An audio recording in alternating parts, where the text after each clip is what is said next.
Some believe in heaven, some believe in hell, others believe in purgatory, 7 heavens, Tian, Jannah, Valhalla, the Summerland, etc.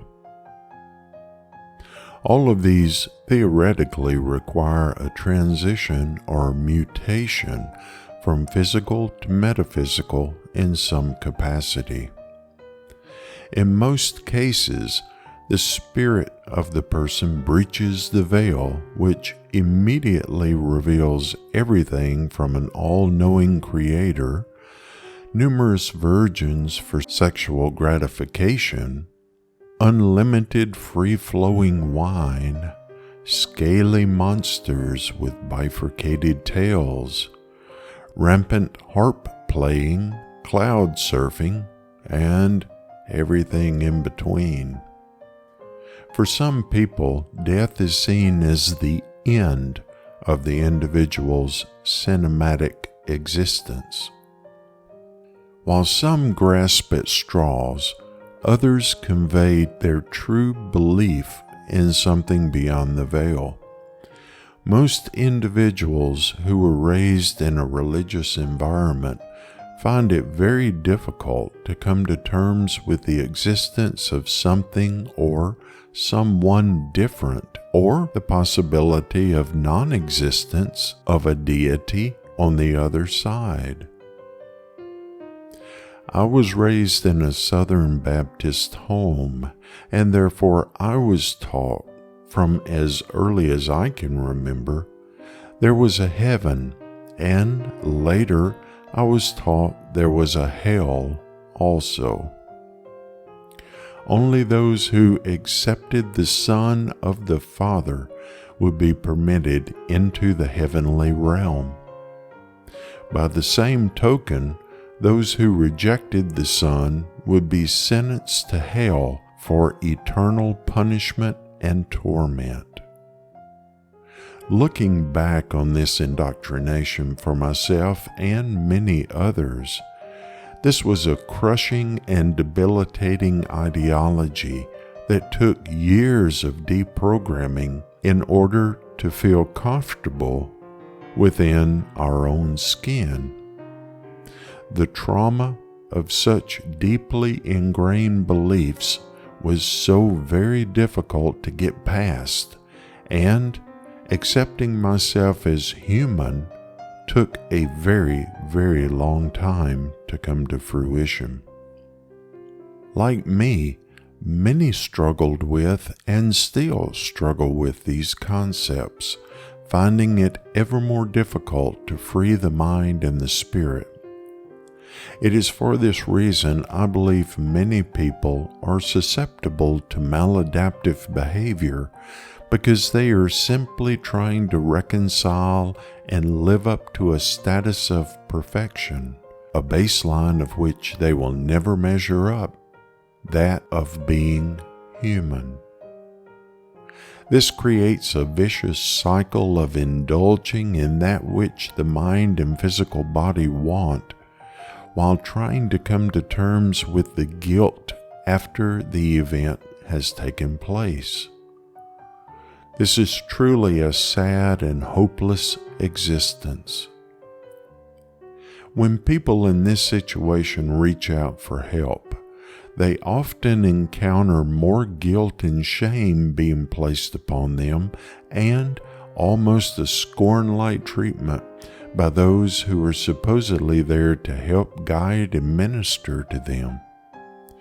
While each one of us searches for answers, we are often derailed by religion, which in itself is a conflict of interest. All established religions are trying to sell people something, and because these representatives of established religion simply want to sell their solution and explanation for everything, they basically toe the company line. One should not expect a preacher, rabbi, or counselor to simply say, our philosophy is wrong, you should be open-minded and search for your own answers. They are trying to sell you their ideas. There are great benefits in having all of the questions for those searching for truth. It is easy to make a person begin questioning their own thoughts and beliefs on the subject if the information is easily relatable to and seems to be plausible. Most religions incorporate some version of success, riches, eternal happiness, and the final fulfillment of all human desires. Without these important attributes, it will be very difficult to sell a person on their beliefs. There must be some mechanism built in that allows the person to get what they so desperately want in the afterlife by incorporating and using the precepts of the religion.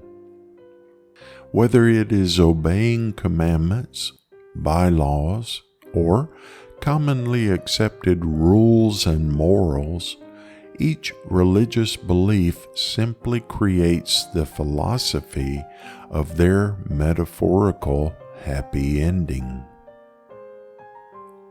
For most searchers, the fulfillment of all the desires in exchange for obedience and blind faith is a good deal. All you have to do is live up to the standards and you will receive whatever it is you desire. The only variable is time. When you mix this dangling of the carrot with peer pressure and non-stop conditioning of the fertile mind in the form of sermons and hell and brimstone topics, it is easy to see how a person can fall into a never-ending struggle to find truth while attempting to live up to their quasi-agreement.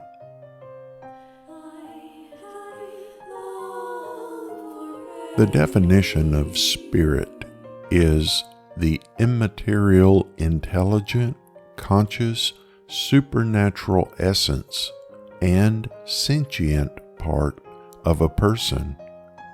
It's the non-corporal essence of a being or entity.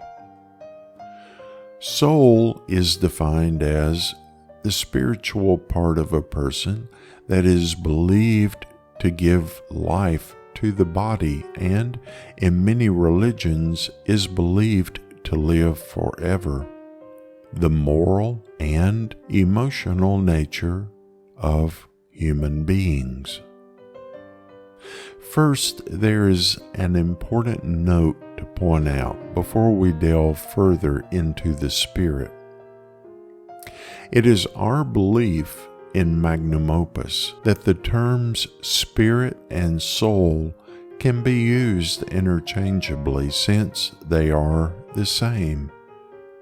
The spirit is often referred to as the essence of a person, and so is the word soul.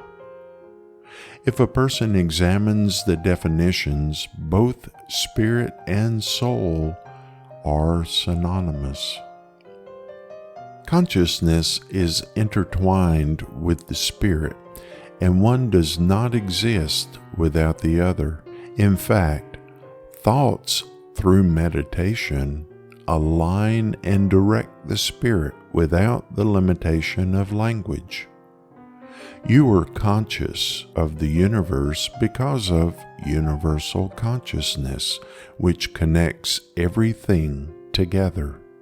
Spirituality is simply pertaining to the spirit. The spirit has attributes which are specific and individualistic to each being in human form or non-human form. These attributes are often referred to as gifts of the spirit, and while some may be improved through knowledge and practice, individuals lacking the basic quality, metaphorically speaking, will never improve with practice. The gift must first exist in order to improve.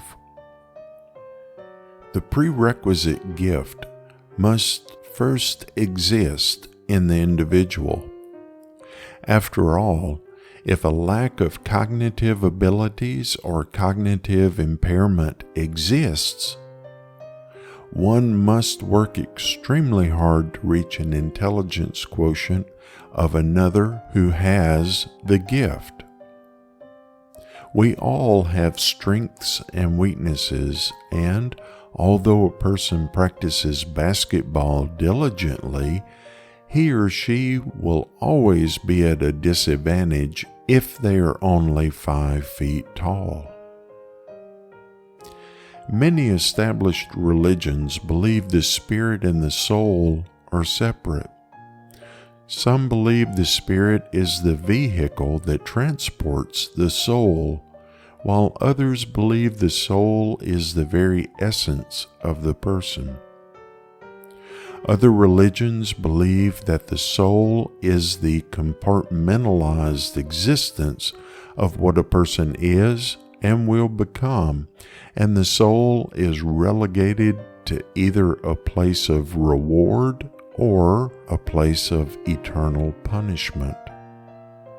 I believe the spirit and the soul are the same and are often referred to as something that is tangible while also being intangible.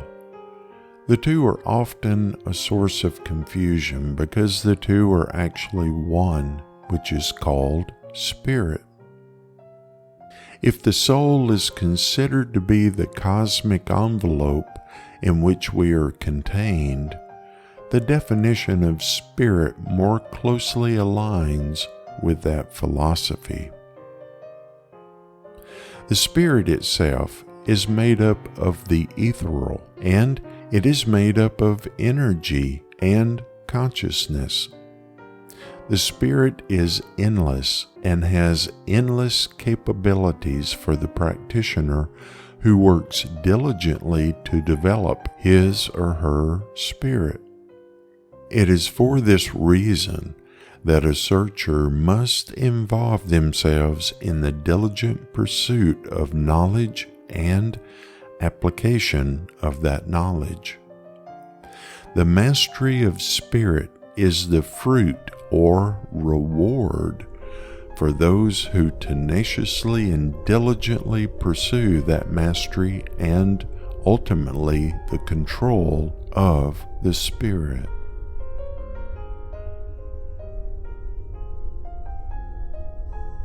When we enter the spirit world, we are no longer a slave to time. Time dictates that we eat, sleep, work, etc. Time is a human creation which, in many ways, contradicts even the simplest of the pranic existence. In our current physical orientation, we are limited. For this reason, we can only access the astral through cognition. A permanent synthesis occurs at the time of physical death, which changes the molecular orientation to that of the nebulous, non-physical, ethereal spirit known as the astral energy and subtle body. Our spirit, coupled with our consciousness, passes as energy through the veil and into the cosmic void. Since we are immediately informed of all things spiritual, we are no longer shackled to the cognitive programming and environmental influences we currently experience in our 3 dimensions. our knowledge of the vast configuration of energy is perfected at the speed of thought. We will finally understand everything completely. This vast knowledge is downloaded telepathically, and spoken words with all of the associated limitations are no longer employed to convey or receive information and thoughts. We are all interconnected with everything, rendering language forever obsolete. We may also learn of our past lives or stellar existences in our previous chronological orientations as an individual. For the human, the law of primacy, things taught as a child, pressures to conform, etc., are forever vanquished. We will no longer be subjugated by anything in the physical world, including human physiological necessities to eat, sleep, breathe, etc. No longer having any limitations or compulsory necessities allows us to slip the constraints of our boundaries and enter the astral as never possible as a human. Before long, we completely lose interest in the physical world and our previous life. We are made up of energy, and when we die a physical death, that energy does not cease to exist. We simply experience a metamorphosis which turns the energy of the physical realm into non-physical energy. Our essence and all of our attributes, except for our physical limitations, become part of our spirit beyond the veil. This energy force is extremely powerful for those who work and practice magic. This energy is the life force of all beings in our 3 dimensions. We are all part of a cosmic envelope of powerful energy. We do not fully realize the extent of this all-powerful force while we are in our physical bodies. It is not until we have passed into the afterlife that we can fully appreciate the extent of the power and abilities. Because of our limits on this side of death, we cannot fully realize our full potential of what we will become after passing through the veil. As humans, we simply cannot understand the full extent of what we are as spirit entities. Once we pass through the veil, we now become as those who currently exist on the other side of the veil. This includes those that we call upon when we channel our energy and perform rituals, calling upon them to come and assist us with our chosen endeavors. Their energy translates into life force, which we cannot physically see, but after our workings, we witness the results of that energy. To this extent, once we pass into the afterlife, we too may be called upon by those who are trapped in the 3-dimensional physical space. We, as those we call upon, will be able to minister to and assist those from whom we receive their callings. For this reason, we carry our life experiences, memories, and our overall personality with us on that journey through the veil.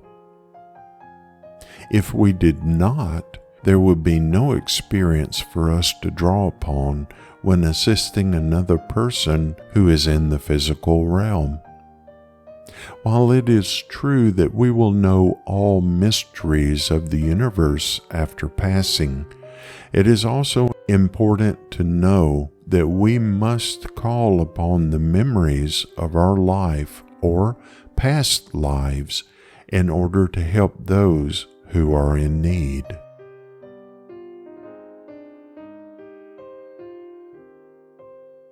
Telepathy comes from the Greek tele, meaning distance, and pathos or pathenia, meaning feeling, perception, passion, affliction, and experience.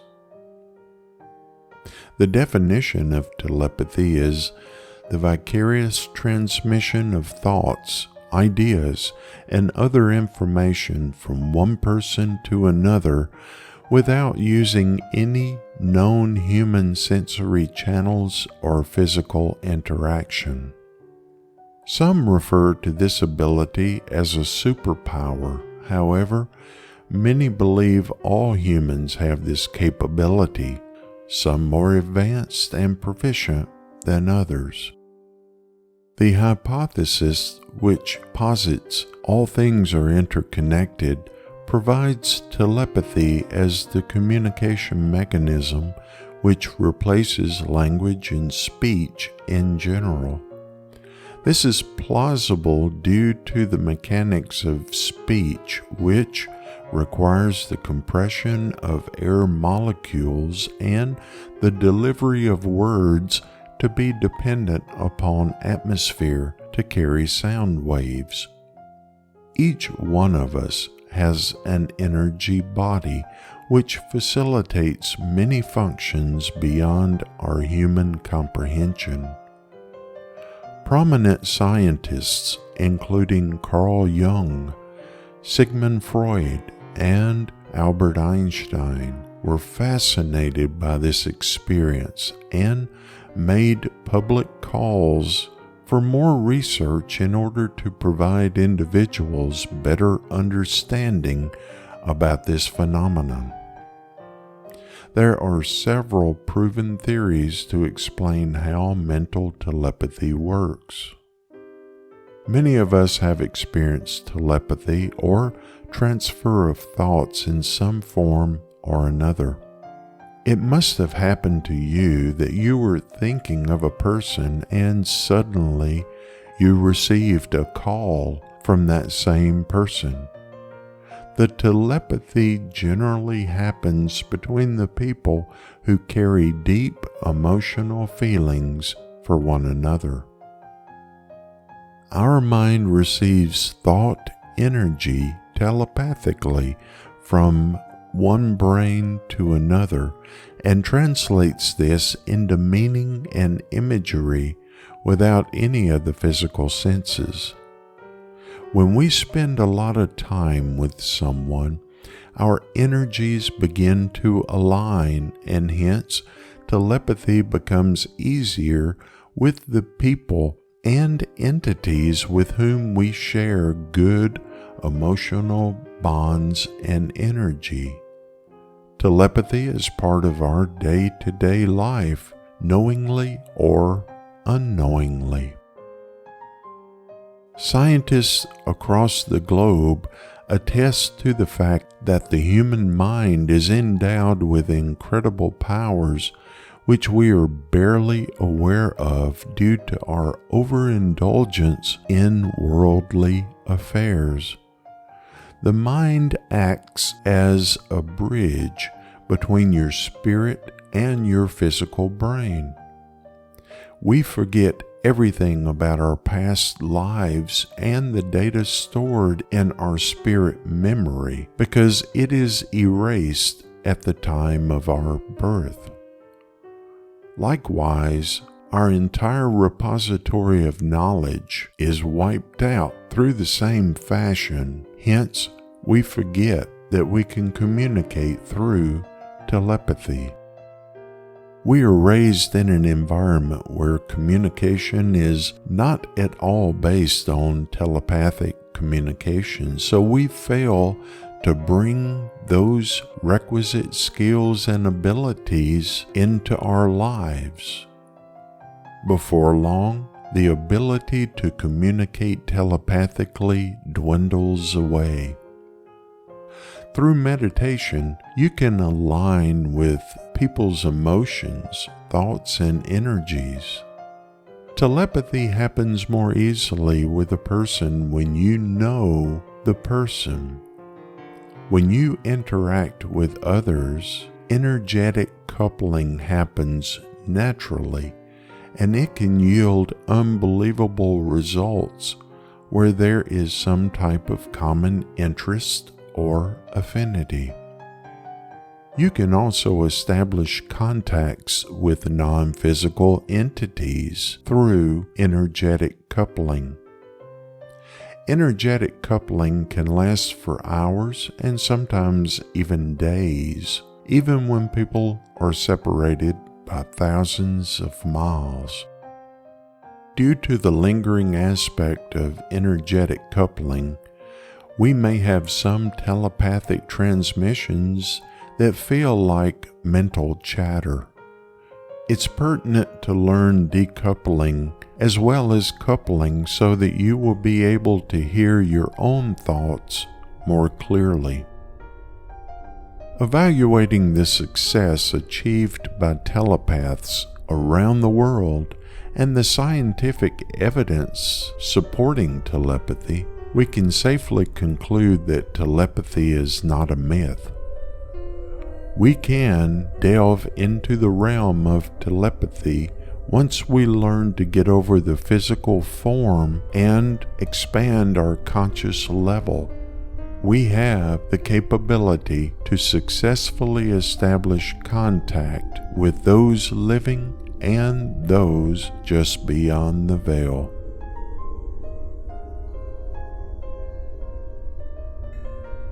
It is true that we come into this world alone, and we shall pass into the afterlife alone.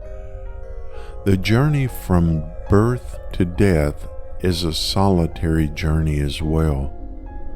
While we may find those that we agree with and associate with along the way, the fact is we are individually alone on this journey.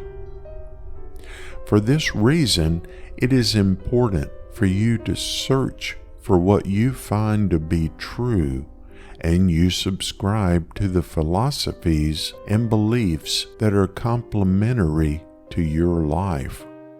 Going through life under the yoke of a belief which is counterintuitive and in direct conflict with your human nature will only lead to unhappiness, dissatisfaction, and ultimately living your life as a prisoner trapped within a lie. As a satanic magus, I am often contacted by those who are desperately searching for a belief that will complement and not contradict their life. In many cases, these individuals are from a background of established religion. They perhaps have dabbled in other beliefs and practices, but they now ultimately arrive at our belief. Needless to say, these individuals have been through a proverbial gauntlet and arrive broken and desperate for answers. This is compounded by the fact that they have searched so long, used up what patience they had in the beginning of the journey, and now have arrived at this place. Now, when things do not come to fruition immediately, they totally lose hope and are quickly on to other beliefs, religions, and even cults. We as humans are provided an intellect and reasoning ability which serves us very well in the part of life requiring reasoning. The trouble begins when we attempt to apply reasoning to the intangible part of our life, which requires faith, belief, affirmation, absolution, acceptance, spirituality, etc.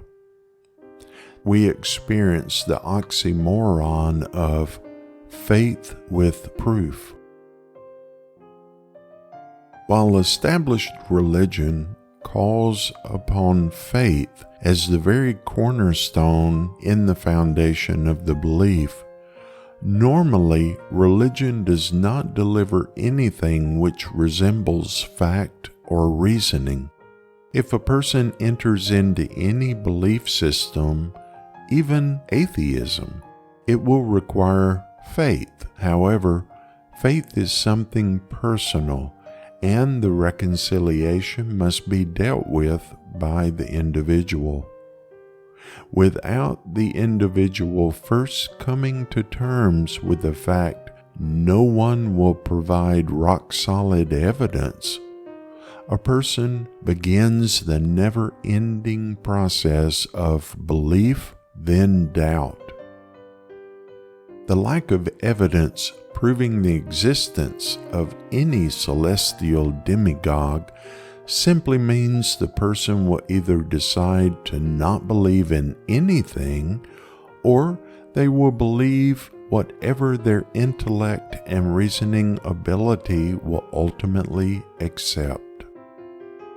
Many people firmly believe their philosophy and ethical approach to life is fundamentally correct. However, all philosophies are flawed. There will never be a truly objective belief system because every belief system is attempting to convince you to believe their idea. In fact, everyone is trying to sell something to you 24 hours a day. Use our product and services. You deserve the very best. If you use our product, you will become wealthy, sexy, lovely, flawless, etc. This is nothing more than appealing to the person's desire not only to fit into a tribal situation as a herd animal, but also to rise within the hierarchy of the herd and become a leader of that herd. I have said many times, greed is, for most people, their God and truth. Greed is their religion and their belief system, which holds their values and morals, dictating the actions of the individual for the worship of greed. The lines are often blurred when consumerism, religion, greed, and self-fulfillment come together. It is within these areas that most people begin to understand that the only true religion in our world today is that of the self and what the self desires. This fact is also seen in all established religions as well. They may claim to reject or abstain from the benefit of material things. However, they are very quick to accept the praise of those around them as an exalted leader.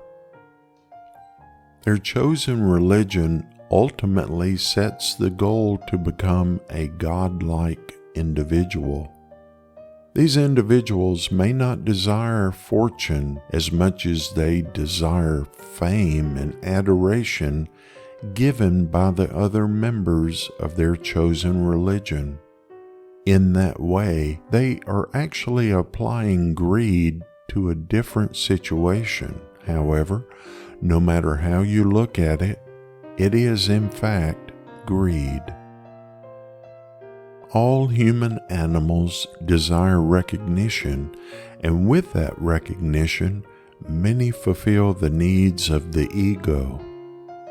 This may not be financial desires, but the craving of acceptance and elevation of the individual to be exalted by others is just as powerful as a motivating force.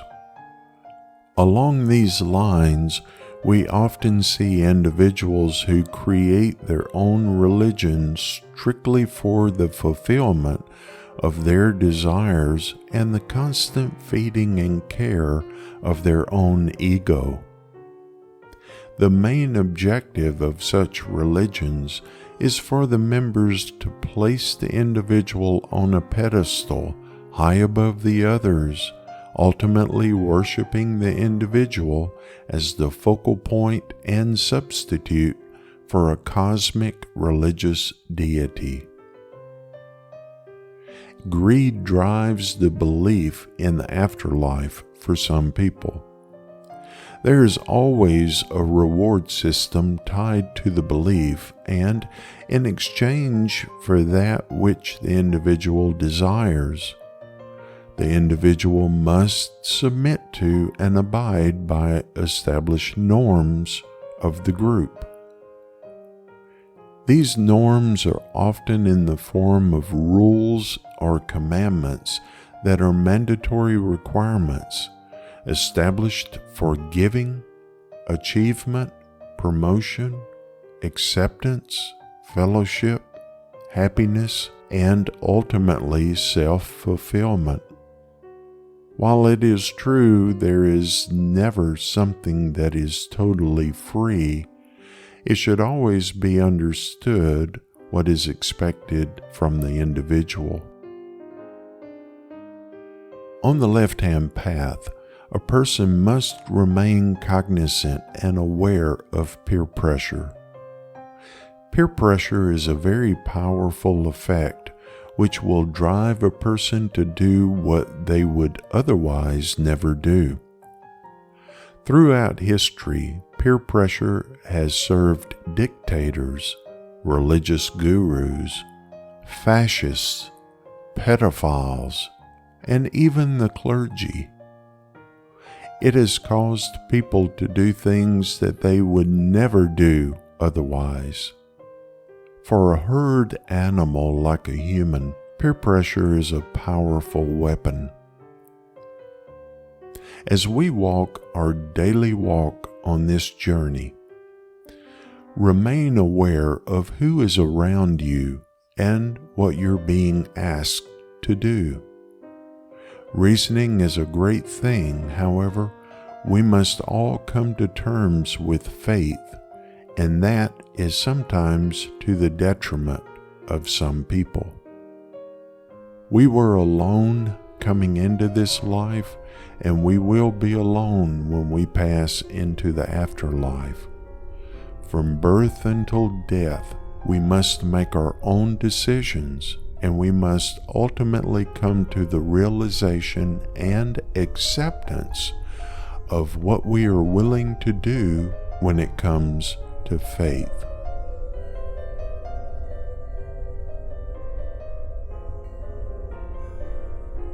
Death is not the end. It is the beginning of life without boundaries. Our true reconciliation with life actually begins when we pierce the veil. We must change from physical form to a somatous form in order to pass through the veil, also called the parallax. Once we make the transition, we actually enter the astral as incorporeal, celestial energy. We are no longer limited by our dimensional adjacencies and human imperfections. The afterlife is actually many dimensions, all of which are more advanced and far beyond our limited 3 dimensions. Theism and empirical evidence aside, there are general metaphysical considerations which are relevant to death and the process of death itself. Many questions are pondered without resolution when we ask more in-depth questions such as, if there is an afterlife, do spirits have free will? Is the afterlife dynamic, subject to change, or is it static and changeless? Do non-human animals transition and exist in the afterlife? Will suffering and pain exist in the afterlife? Will we carry our personality and other non-tangibles into the afterlife?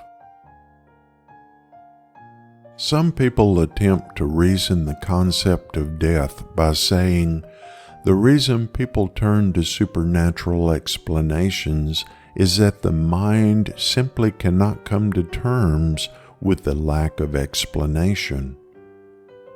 Because we do not have a full explanation for death, people turn to supernatural explanations to fill the void. Near-death experiences are profound psychic experiences commonly occurring in life-threatening conditions. They often include a feeling or sense of peace, seeing bright light, encountering deceased relatives or religious figures, and the transcending of space and time. The fact that mind and consciousness are not fully explained by natural forces is not proof of the supernatural. In any case, there is a reason these are called near-death experiences. The people who have them are not actually dead. Science represents a number of factors that produce fantastic hallucinations, some of which include simple human phenomena such as a migraine headache. Andrew Newberg is a neuroscientist and professor at Thomas Jefferson University and Hospital. He has made his reputation studying the brain scans of religious people such as nuns and monks who have ecstatic experiences as they meditate. He believes the tunnel and the light during near-death experiences can be easily explained. As a person's eyesight fades, they lose the peripheral areas first. That's why the person has a tunnel sensation. If they see a bright light, that could be the center point of their visual system as it finally shuts down. In the construct of the topic of death, we must relegate reason to science, since no one can unequivocally say what happens at and after the time of physical death.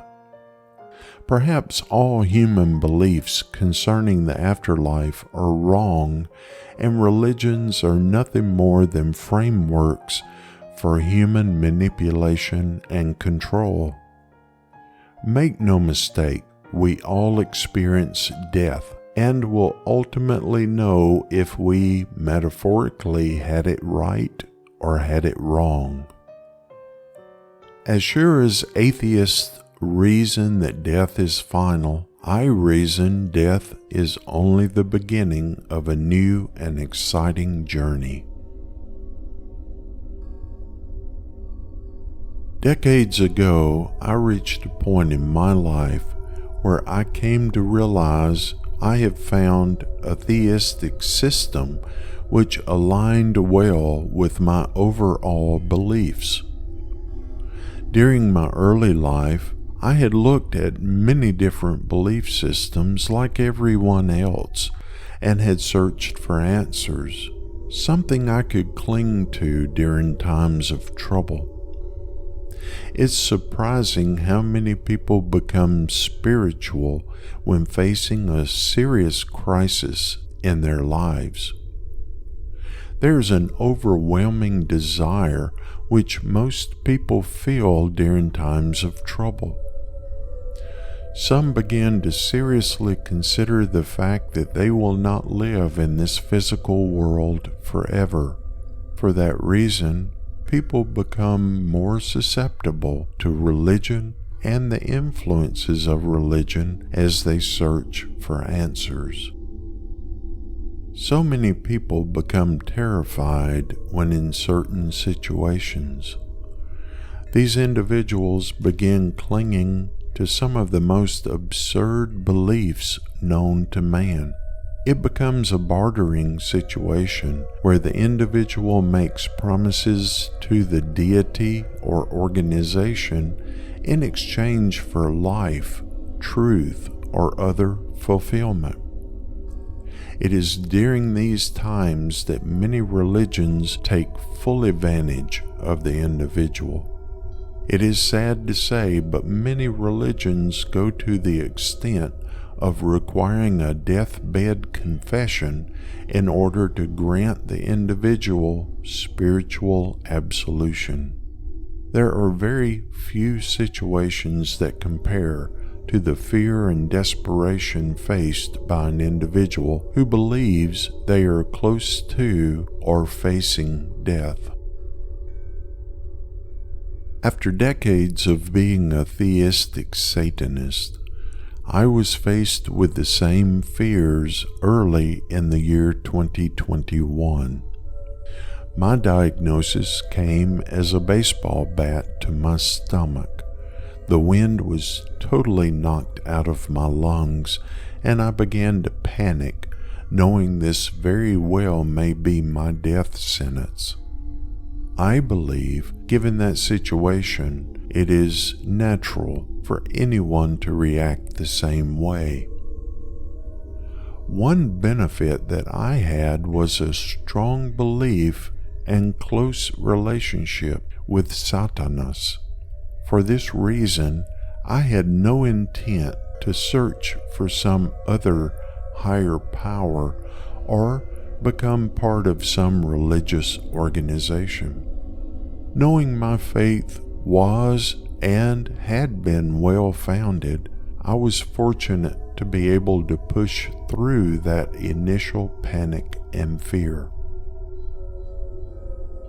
Everyone has an expiration date, and we will all pass through the veil of death. There are no questions as to the reasoning of death because we know everyone dies. The reasoning part of a human is satisfied in the fact that this event will come for each and every one of us. The only questions left are, how will I die? When will I die? Where will I die? Etc. The knowledge that death occurs does not make the reality of death less stressful. We all face death. You will face death. That is reality. Being a spiritual person and being firmly entrenched in my belief was something that helped me cope with that news. I knew my journey to that point in my life had been in harmony with my heart, my beliefs, and ultimately with my accepted ethics of my life. There was no question except, 1, would I react well to treatment? And 2, would the treatment be successful? I discussed this matter with those who are closest in my personal life. Once that discussion had taken place, I was able to notify others that mean so much to me and are valued, people such as my Patreons. It may sound crazy, but having a relationship with those individuals felt as if I had an extended family. I found that to be a great feeling of inspiration and strength through the journey. I remember telling my patrons that I would be dropping out of the public eye for an undetermined time frame while I went through the treatments and hopefully got better. Not one of my patrons left in the moment when I was at my most vulnerable. Those patrons were strong, and that strength helped me to know that there are other like-minded individuals out there, and for me, that was a great satanic blessing. Not one patron left, and that meant the world to me. I have lived a very fulfilling life. Not many people can make that claim. If I pass through the veil into the afterlife today, I leave knowing that I have been very fortunate and so satanically blessed during my journey. To me, that is the true fulfillment of a belief. The fact I feel the way I do about life, those positive things in my life, and Satan's ministry actually speak to me. These things resonate and they make sense of my life. Ultimately, isn't that what religion is supposed to do?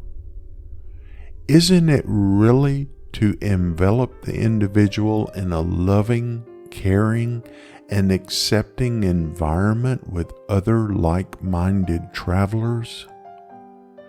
Isn't that really why humans search so desperately for something to have faith in? Finding your faith and finding fulfillment in your life is something that you deserve. No matter what your walk, and no matter what situation you have come through, it is imperative that you love yourself enough to search for something which gives you satisfaction, happiness, and confidence. If you find what I have found in my life, you will be able to face every day knowing when the time comes for you to go through the veil, you will be ready to let go and enter the next chapter in the afterlife. If you have made some wrong turns along your journey, you can always unload the guilt and the baggage that comes along with mistakes. Always look to the future and always look for those things that fulfill you in life. Never accept anything but the very best for yourself. And the best advice I can give: focus on being spiritual instead of religious. What a